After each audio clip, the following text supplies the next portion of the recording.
Eno ఎసిడిటీకి, గుండె మంటకు తక్షణ ఉపశమనాన్నిస్తుంది. బర్నాల్ కాలిన గాయాలని మానుపుతుంది. ఇప్పుడు ఈ 2 మెడిసిన్స్ బస్తాల్లో మోహన్ బాబు గారి ఇంటికి వెళుతున్నాయని నెటిజన్స్ ఛలోక్తులు విసురుకుంటున్నారు.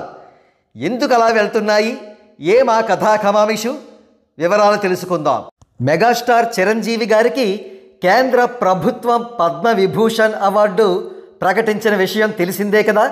అందుకే ఈనో ప్యాకెట్లు, బర్నాల్ ప్యాకెట్లు బస్తాలకు బస్తాలు మోహన్ బాబు గారి ఇంటికి వెళుతున్నాయంటున్నారు నెటిజన్స్.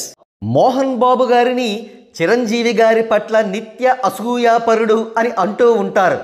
దానికి ఎన్నో కారణాలు ఉన్నాయి.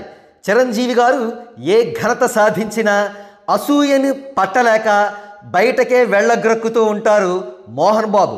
పైపెచ్చు దానికి నేను ఉన్నది ఉన్నట్టే చెబుతాను అని అందమైన కవరింగ్ కూడా ఒకటి. మరీ ముఖ్యంగా చిరంజీవి గారికి పద్మభూషణ్ అవార్డు ఫెలిసిటేషన్ ఫంక్షన్ జరిగినప్పుడు మోహన్ బాబు స్పీచ్ను మనం విన్నా, అదేవిధంగా సినీ వజ్రోత్సవాల్లో చిరంజీవి గారికి లెజెండ్ అవార్డు ప్రకటించినప్పుడు మోహన్ బాబు ఆక్రోశంతో కూడిన స్పీచ్ని విన్నా మనకు అత్యంత తీవ్రమైన ఒక ఈర్ష్యాపరుడు కనిపిస్తాడు. ఇంతకీ మోహన్ బాబు గారి బాధ ఏమిటి అంటే, తనకంటే జూనియర్ అయిన చిరంజీవి గారికి ఇన్ని అవార్డులు రివార్డులు ఎలా వచ్చేస్తున్నాయి అబ్బా అనేది. హలో మోహన్ బాబు గారు, ప్రతిభకు మాత్రమే అవార్డులు దక్కాలి, అంతేగాని సీనియారిటీ జూనియారిటీ అని కాదు.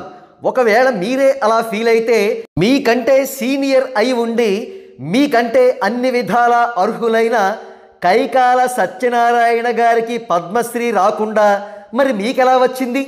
ఆనాడు చిరంజీవి గారి పద్మభూషణ్ ఫెలిసిటేషన్ ఈవెంట్లో, అదేవిధంగా వజ్రోత్సవం ఈవెంట్లో మోహన్ బాబు ఇచ్చిన స్పీచ్లు విన్న ప్రతి ఒక్క తెలుగువాడి ఒళ్ళు కొత్త ఉడికిపోయింది. దురదృష్టవశాత్తు ఆనాడు సోషల్ మీడియా లేదు.